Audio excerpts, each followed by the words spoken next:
Good evening. My name is Kathleen McMahon, and I'm here today to talk to you about how you can flavor your React components with accessibility seasonings and make your design system delicious. So, does anyone here work on a design system? Yes. Anyone else work with a design system? Sweet. Okay. So before we begin, let's get some details out of the way. There, my slide deck will be posted after my talk, and I will share the URL, the exact URL in Twitter. These are my social links. I'm mostly on Twitter. Every once in a while, I'm on Cross Sisters on Instagram sharing pictures of cycling. But for now, let's get to an outline of what we're going to be talking about today. Yes, there's an agenda.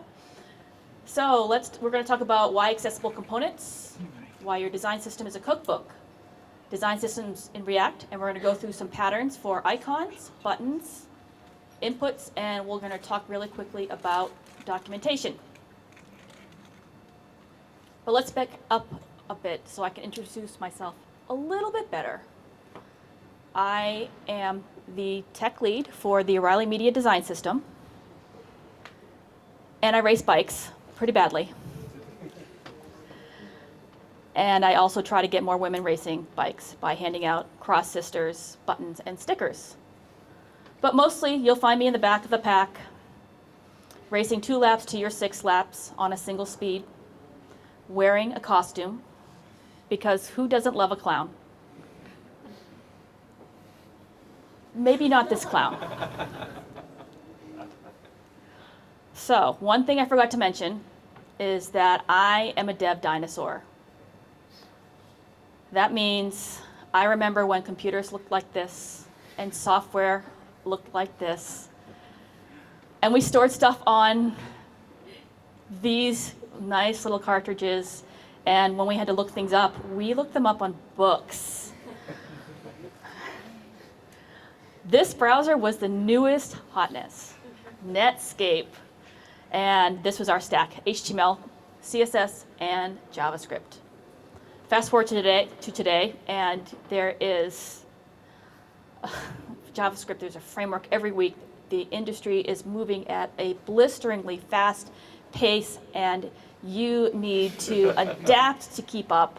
And that can get a bit overwhelming, and you can start feeling like panicky Natalie Portman sobbing in the corner. And that's natural, because we all want to stay relevant. But fear not, my nose itches. I maintain that dinosaurs are always the hotness. Those old school HTML, CSS, JavaScript, and accessibility, by the way, best practices, are highly valuable and they're transferable. No matter which framework you use, those skills, having those skills will give you an edge in the industry where the div has become the reluctant king. So, why accessible components? And why should we care? Well, our users are diverse and they access our pages in many ways. For example, you'd have someone that has low to no vision, or you're accessing a site in bright sunlight. Someone who can't hear well or at all, or is in a noisy environment like a subway. What if you can't use your hands very well because you don't have a hand, or you have arthritis, or you are holding a baby? There's a disability right there.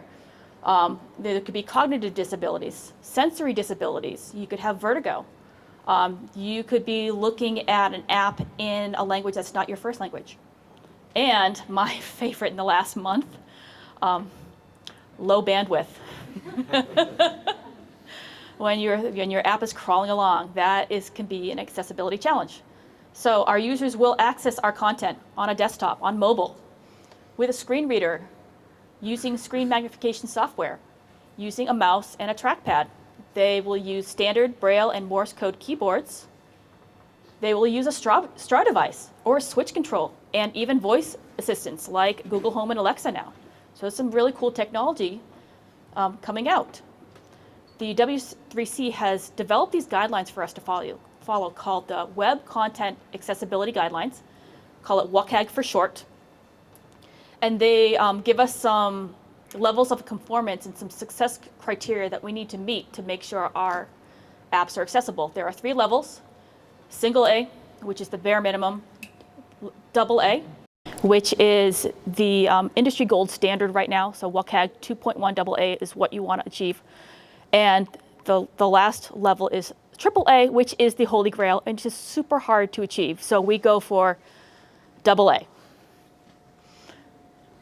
There are 4 principles to accessibility that we need to meet. Our apps need to be perceivable.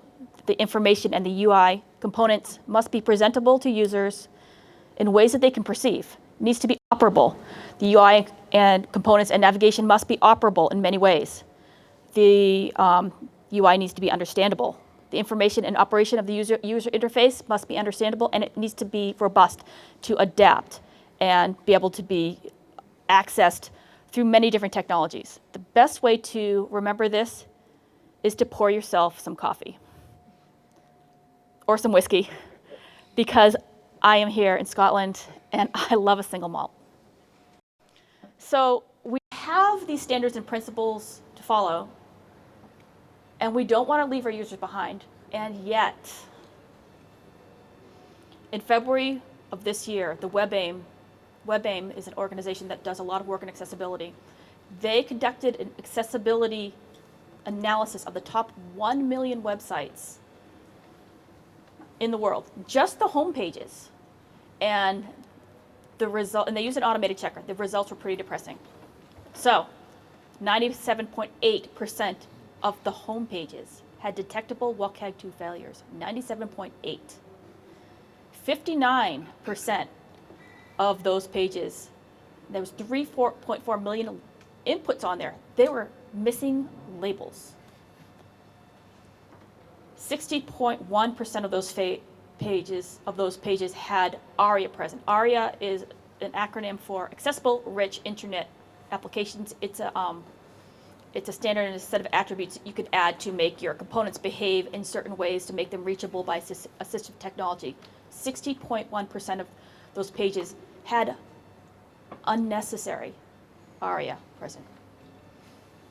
And of those pages, there were 26.7 more detectable errors on average than on home pages that didn't have extra unneeded ARIA attributes added. So 6 months later, WebAIM did another audit. Who thinks it got better? Y'all so smart. So they re-audited things, and so in February, this is how many pages had ARIA, unnecessary ARIA attributes present, 60.1%. In August, 64.5%. So the amount of ARIA on each page increased. That's just yikes. So while developers have really good intentions, they want to do the right thing, they are making the accessibility of these pages worse because they don't know how to implement certain things correctly.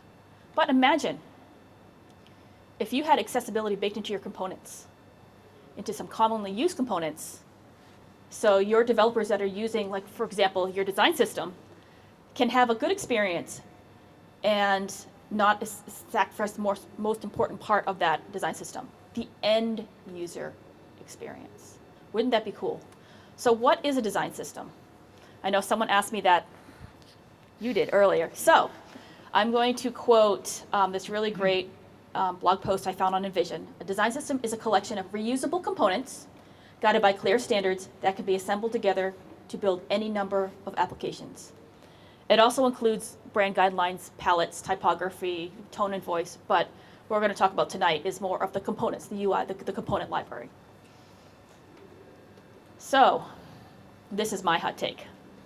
Great design system combined team and consumer experience. Everyone's always talking about developer experience, let's make it great for developers. But remember, you're making a product for the end users. If you're not making a great end user experience, the great developer experience doesn't mean anything. So make the design system a great developer and end user experience, so you don't leave your users behind. I'm looking over here and talking to everyone over there. So I like to say your design system is a cookbook. And cookbooks have a personality. My mom is a serious fan of cooking, and I've been enjoying lately digging through her cookbooks that she's collected and inherited over the years. So I take a look at all the recipes, how they've evolved over time. And if you take a look at some of the cookbooks published in the 1940s through the 1960s and look past the outdated views on women, you'll find some interesting recipes, some questionable food choices, and combinations like including Jell-O and meat. Yes, I went there. Who doesn't love Jell-O and meat together in a mold? But there's also an impressive level of detail to be found in these cookbooks. You'll see a lot of detail paid to every single part of the cooking process. I mean, look at this. You have details on how to set your table and entertain. Very fussy, but wow, that's detail. So this is very similar to how a design system works. Now, what does this have to do with React? So there's always some debate about when you're using a framework, you're not going to make an accessible app. But if you look at React docs, they have a page on accessibility saying React fully supports building accessible websites by using standard HTML and CSS techniques. So I like to say a better way to think of React is consider it a kitchen utensil.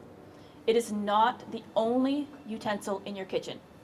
You are the cook.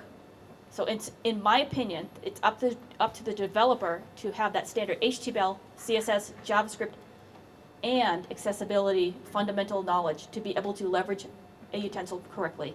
And that includes React. That said, if your developers are unsure how to start building inclusive apps, empower them with your design system. Build some features into your components to help them along. You're going to have developers of all different skill levels wanting to use your design system. Some that are going to be able to dig in and pull apart components, and some that just want to just throw a component into an app and have it just work. So you have to find a way to bake some things in so your developers can do what you need them to do. Your components, they're your tried and true recipes. And WCAG is your reference material. It's literally an encyclopedia. So creating a component is like following a recipe. You first start off with high quality ingredients, that's your semantic HTML. You mix in just a touch of seasoning, just a touch of ARIA attributes. There's a really great article I will share in my links by Eric Bailey. He talks about how ARIA is spackle and not rebar. You also follow the directions of your recipe. That's your documentation. And lastly, you add in some helpful hints and read them. Provide some best practices for your developers. Let's take this model and put it into some components. For example, let's start with some icons. Icons are a great way to add a bit of flourish to your product. They're used to supplement key messaging and to call attention to areas of importance in your app. They could be either informative or decorative. And if an icon is informative, it needs to be paired with a descriptive text so they could be perceivable by assistive technology. Decorative icons don't need that extra perceivability. They can be hidden from assistive technology because they don't really add a significant value to your app. So we need to hide them away and not expose them to screen readers. There are many ways to make accessible icons. Two of the most recent ways are SVGs and icon fonts. And you'll always hear, mostly lately right now, the SVGs are the latest hotness. This is the way to make an accessible icon. And it's true.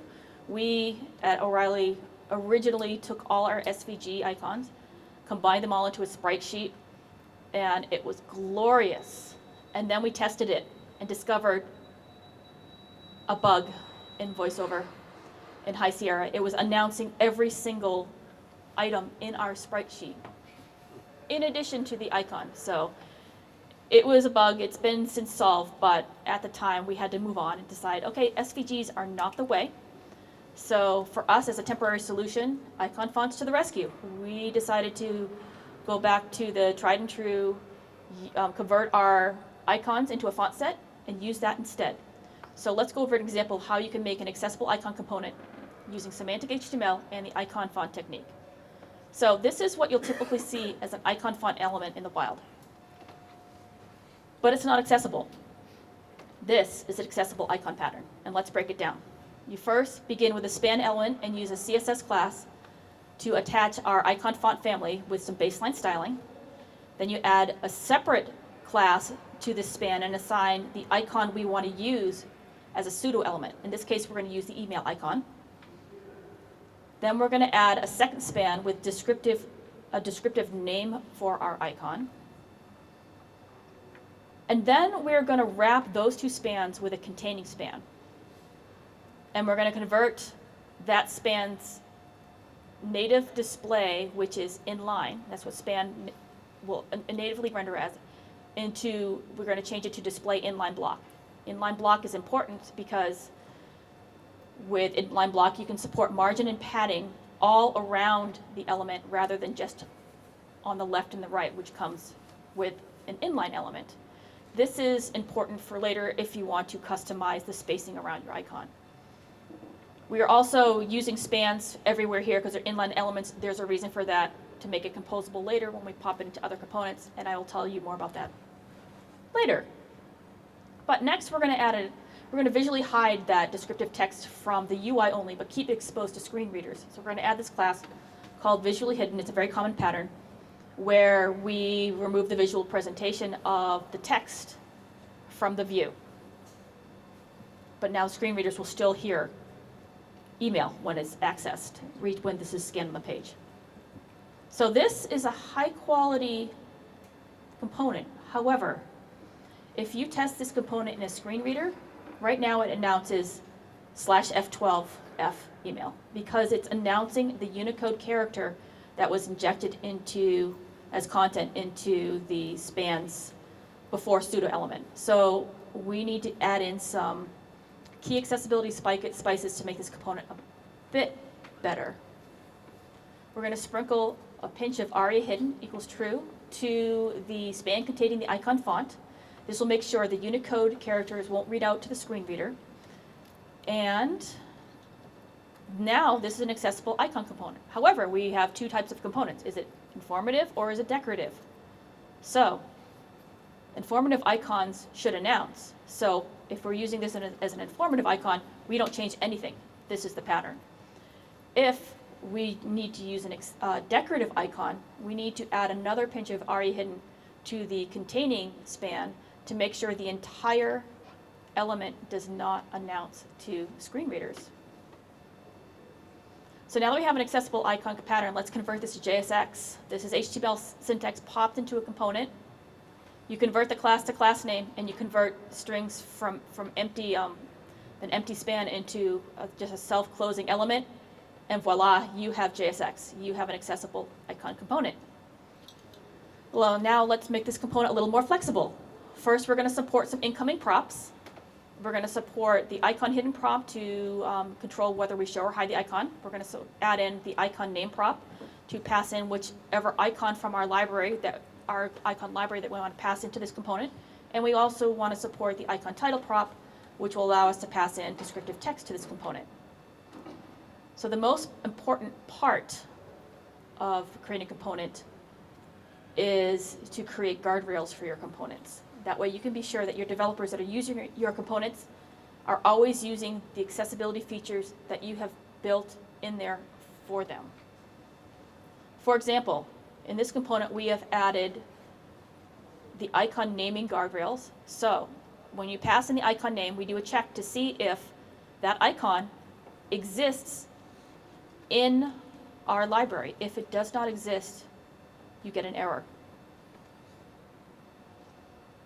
And it doesn't render in the app. The second guardrail that we add is the description guardrails. So if the user does not pass in, the developer does not pass in the icon title here, we have a fallback. It will always announce the name of the icon. So the icon name is generated from using some regex to figure out the name of the icon file in the font, and then just makes the name here as a fallback.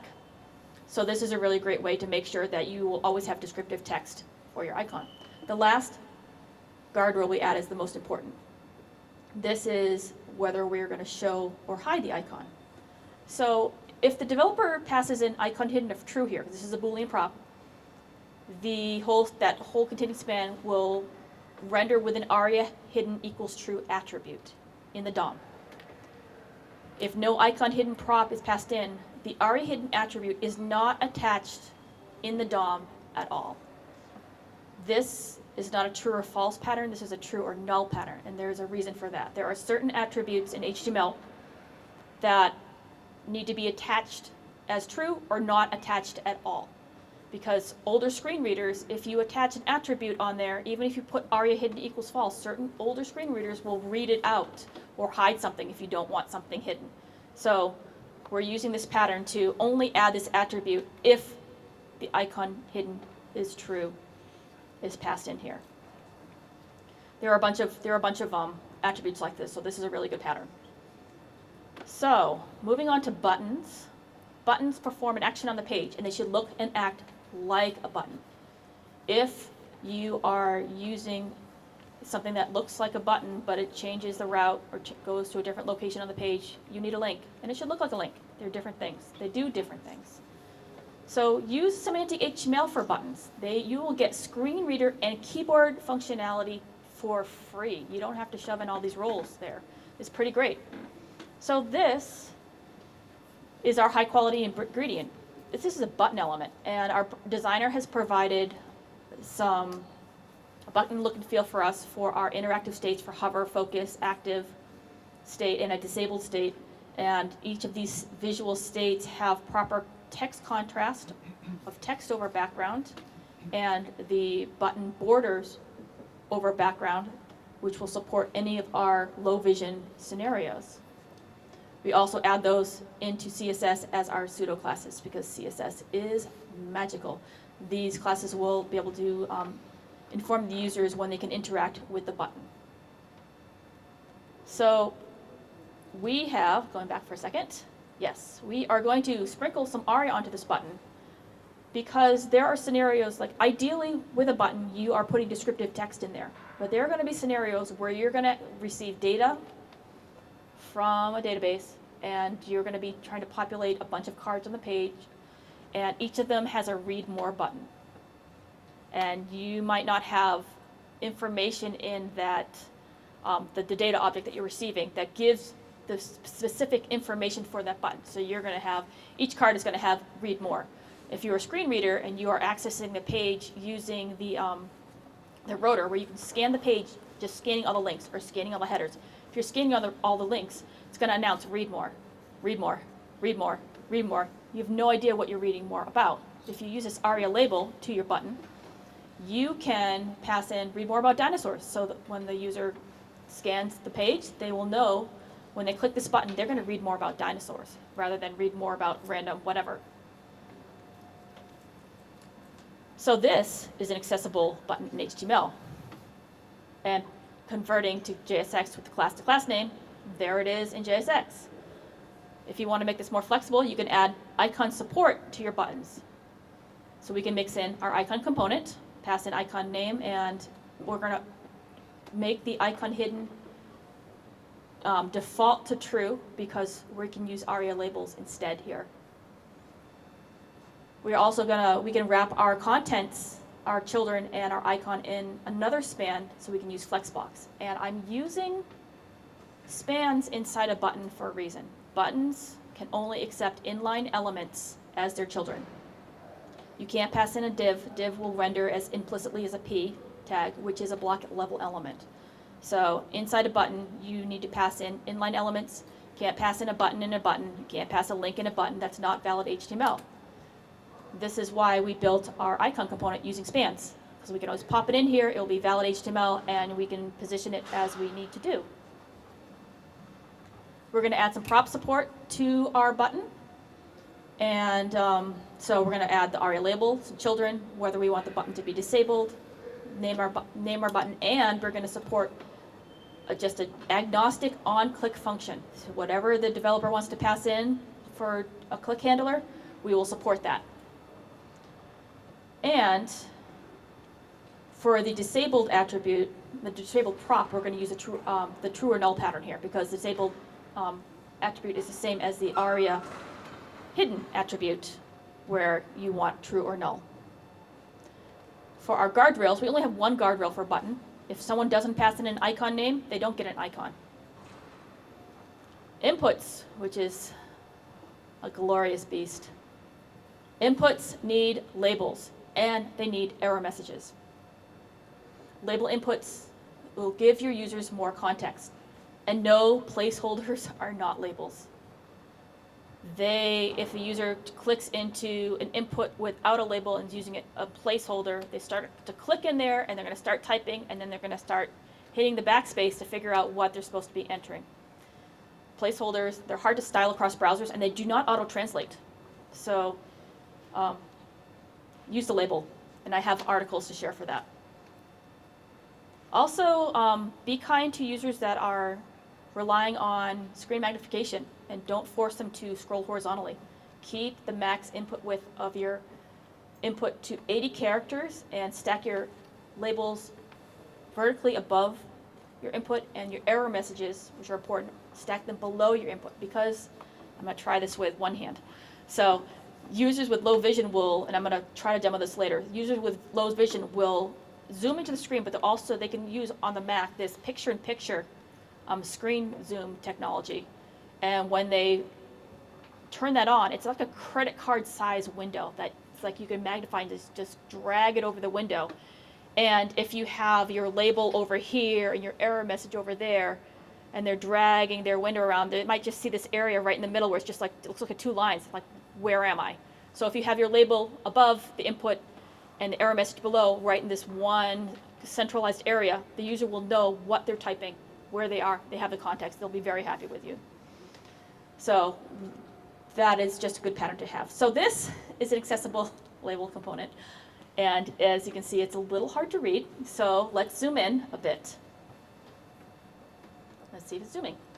There we go.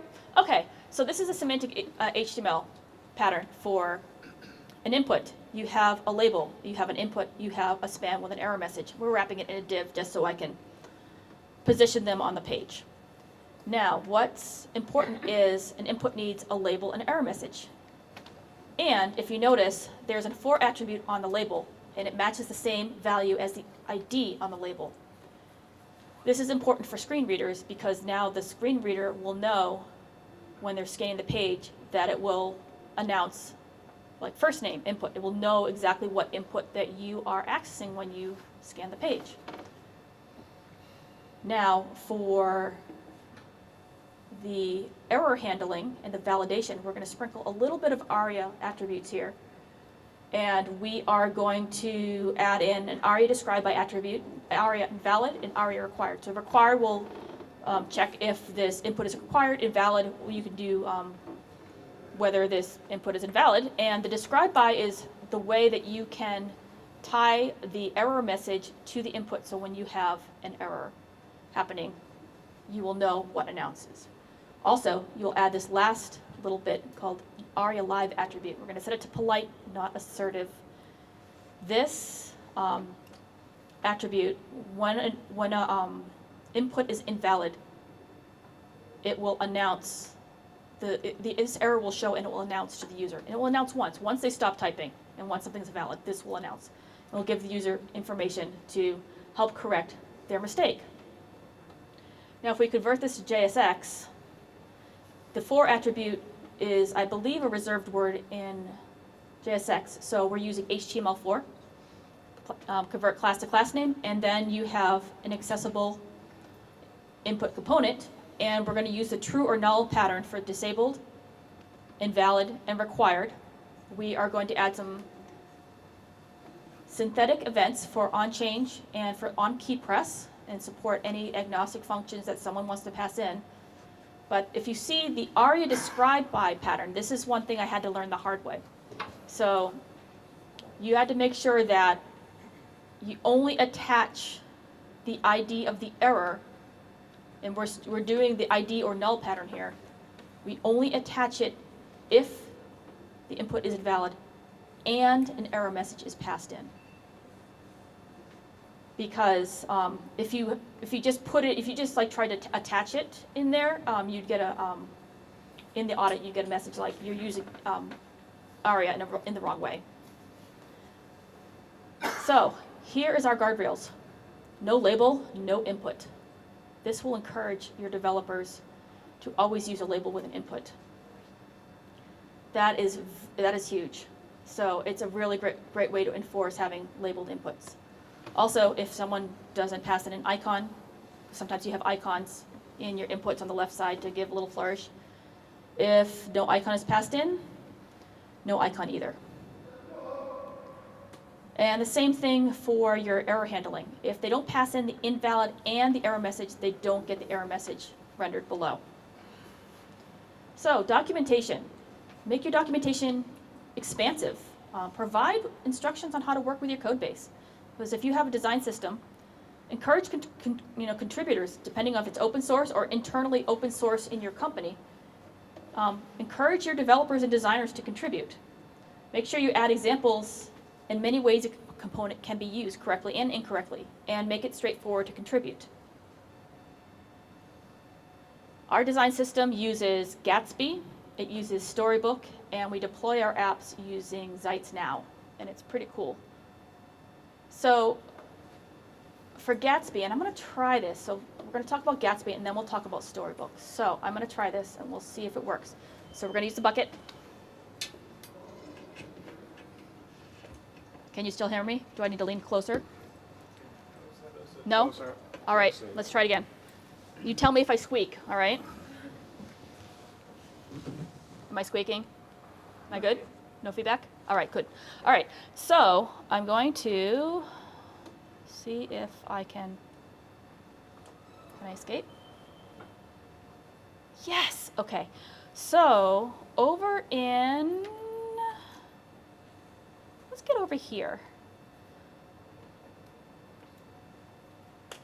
Yes, okay. So I'm on the left side, and I'm going to pretend I can see everything that's going on here.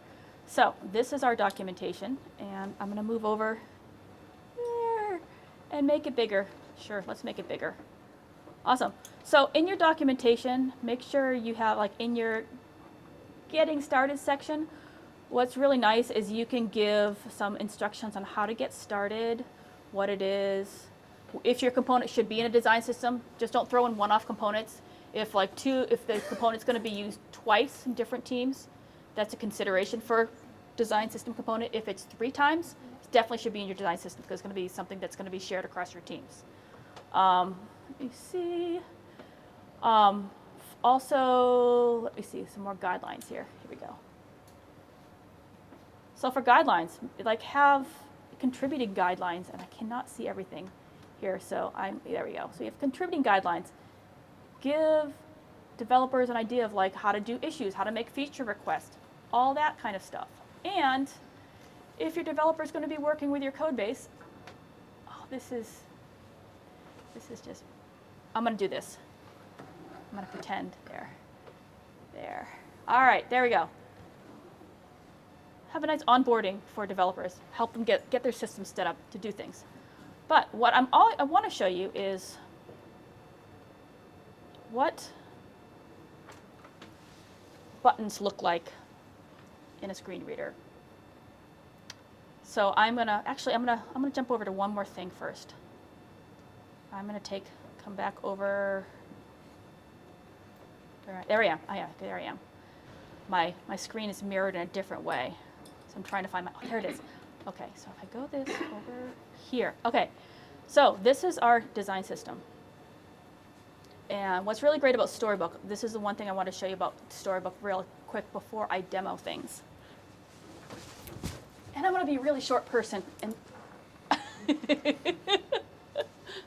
going to do it this way. Oh, all you tall people, I'm jealous. So, what's really nice about Storybook, and I'm going to do this, make this bigger so you can see. And for example, what I really love about this is, yes, I put in place Keanu. They have place kitten, they have place bear. So what I love about Storybook is you can still hear me? Okay, so with Storybook, you can develop your components in isolation. You don't have to worry about the business logic. It's really good to do some quick tests without thinking about anything else that's breaking. You can just see if the visual presentation, because you separate out, for design system components, you keep in presentation logic to keep the business logic elsewhere in your app. So what I love about this is you can see all the different variants of like your cards if you want to, but down here in the panel, this is the accessibility panel. And what's really nice about this is it's using the Q's Axe extension, which is an extension you can get in the browser. It's also an API you can use in your testing setup. And also they've integrated it here into Storybook. So it's using Axe's API, and Axe, what it does is it scans through your component and it checks it against all the WCAG success criteria for you to help you identify any of the low-hanging fruit issues that you can fix now. And I grabbed this one because I wanted to show you that it shows like there's one incomplete check, but it's showing a violation. And it's saying your buttons need to have discernible text. So in here I purposely passed in an icon button without an ARIA label so you can see that it's showing the error. You pass in an ARIA label and that will pass. So it's a really good way to do some quick test on some of your components and some of your apps to see what you can fix right now. Once all this passes, this just means that your component is ready to put in your app. It doesn't mean your app is accessible. You also have to implement things correctly. And before I do a demo on that, I will show you what I mean by that. So we have this disclosure widget. We've just been designing this lately, and what's really nice about this is helping us do focus management. So this is what a disclosure widget does. You open the button, it opens a thing. Press the button again, it closes a thing. But what it does is you can, oh, there we go. I'm using my keyboard, so what's really nice is I'm hitting the enter key, or even with the spacebar key, because it's a button, it's natively keyboard accessible, I can press it to toggle it, open it, and close. So we're using a little bit of hooks in there to get that working. But what's great about this is you can make some patterns for your developers to show them how they can use this in an app. For example, say you have something like this. Put that down over there. This is interesting one finger right there. There. Okay, so in here, what's nice about this is it's opening this widget, right?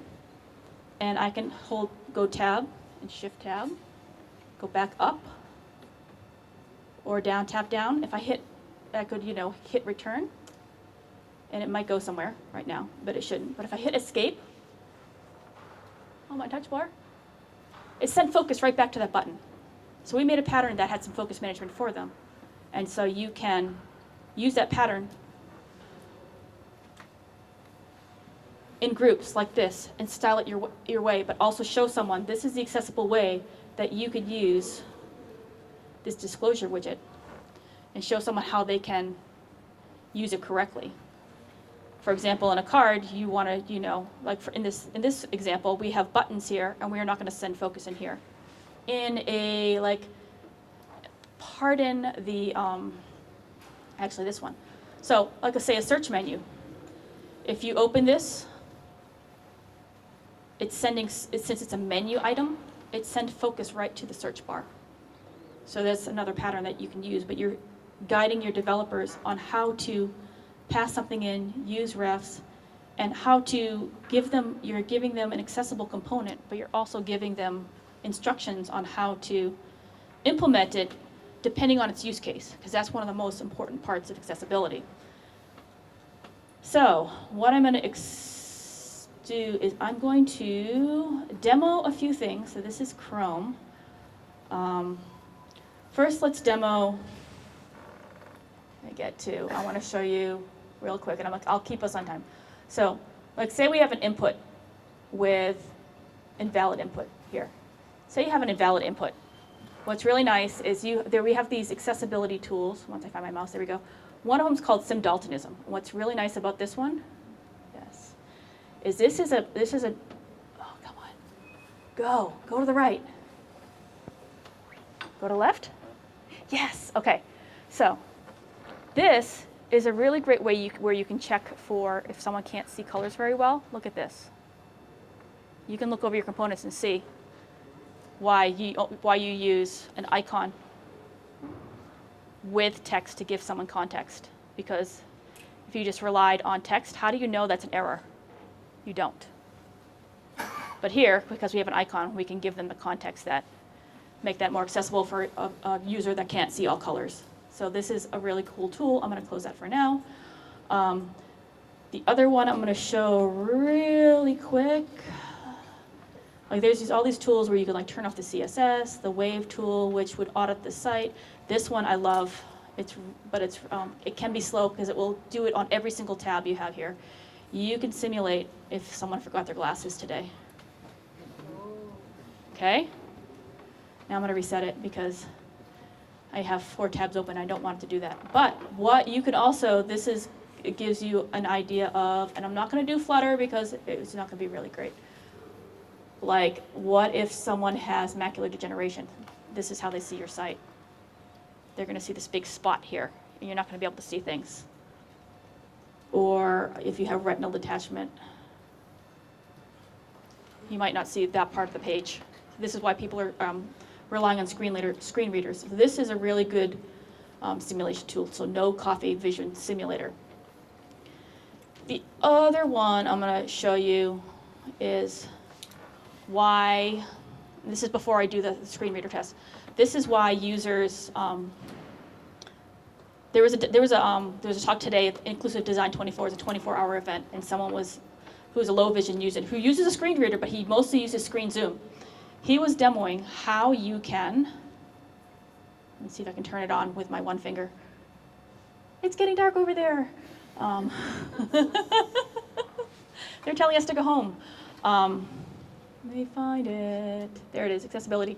So if I turn on, so this accessibility thing, which we go to the left. So this is part of your tools that you can use. The accessibility tools is part of, right there. You can use this. So what's really great about this is, say you have screen zoom, right? Now I'm going to turn it on. And it is it going to show? Let me see if it works. Hold on, it's not showing because it's showing over here. Let me see if I can, yes. Woo! Now see if I can go over here if it does it. Let me see. Testing 1, 2, 3. Will it work? It does. Okay, so if someone's using picture-in-picture, that's what they're seeing on the page when they're zooming in. And this is your browser just at 100%. Right? Now say, will it work? Will not. Okay. Say, people under the hood, people are like, with browsers you can do this. You can make it big. They're like, okay, we don't have to, we can use pixels in our CSS. You still can't. Like for example, this one was made with pixel values for our text. This one was made with relative units with relative units like rems and rems for the line height. This one's using relative units and unitless line height. And this is what a low vision user will do under the hood in their browsers. Because this is under the hood. I mean, the page zoom is what you were doing with the control plus and minus, right? But what if a user wants their text larger?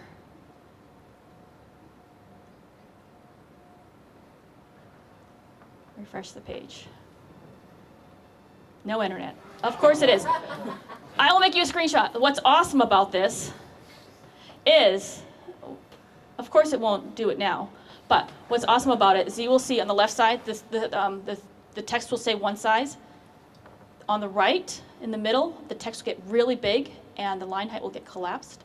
And on the right side, the text will get really big and the line height will be really expanded. So there's ways that the user can manipulate the size of the zoom, the size of their fonts, and they can do all this stuff, and you need to give them that control.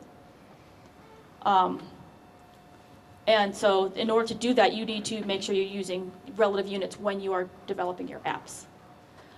But since This part I can work. This is working on localhost. I can demo VoiceOver for you here. This is what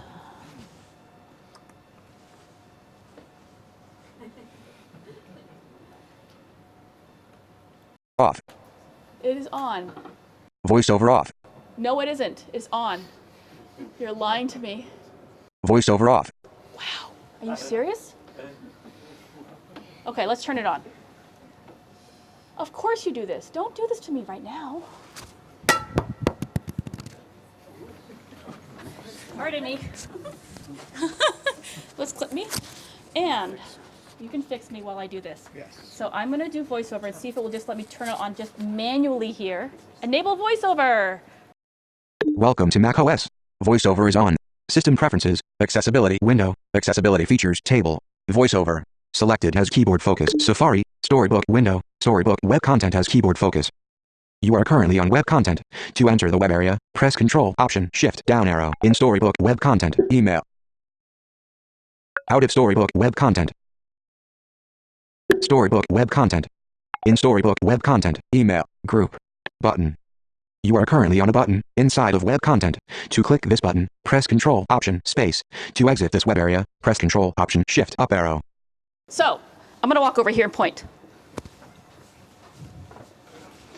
I coded this as a div. This is a div with a tab index of 0. So it should receive focus, right? That's a button. That's a button. That's a div. That's a button. That's a button. Certain ones have ARIA labels. Certain ones do not. So I'm going to demonstrate what a VoiceOver will hear when you do this. Now let's try it again. Email me about React, yo, button. You are currently on a button inside of web content. To click this button, press Control, Option, Space. To exit this web area, press Control, Option, Shift, up arrow. Now the previous button didn't have an ARIA label. Button. You are currently on a button inside of web content. To click this button, press Email me about React, yo, but email me. You are currently on a text element inside of web content. To exit this web area, press Control, Option, Shift, up arrow. This is just, it looks like a button, but it's text. Email. You are currently on a text element inside of web content. To exit this web area, press Control, Option, Shift, up arrow. Email me button. You are currently on a button inside of web content. Email me about dinosaurs button. You are currently on a button inside of web content. To click this button, press Control, Option, Space. To exit this web area, press Control, Option, Shift, up arrow. VoiceOver off. So what's important about this is you giving the context for the user. I would demonstrate the rotor, but it only shows on the screen, and I don't want to mess up the AV and give everyone on the AV crew a heart attack, so we won't do that. But moving forward, to just quickly wrap up, and I'll go back to play, find my mouse, there we go. All right, so let's finish this off. So there was the backup in case everything failed. And here are helpful hints that we're going to add, but we're going to keep everything on time. But what I'm going to say is, oh yeah, also make sure you have component do's and don'ts. Give your developers guidance on appropriate usage and inappropriate usage for your components. And dedicate a page to accessibility resources. WCAG is great. Sometimes it's hard to read. So if you find some really good articles on accessibility, place them in your design system. That way, the developers don't have to hunt and peck for the right information. They can just go here and look up things and know how to implement accessibly. So to wrap up, our users are diverse. Your design system is a cookbook. Your cookbook has a personality. React is a kitchen utensil, and you are the cook. Components are your tried and true recipes. Add some helpful hints into every recipe. WCAG is your reference material. And document, document, document. And dinosaurs are always the hotness. Thank you for your time.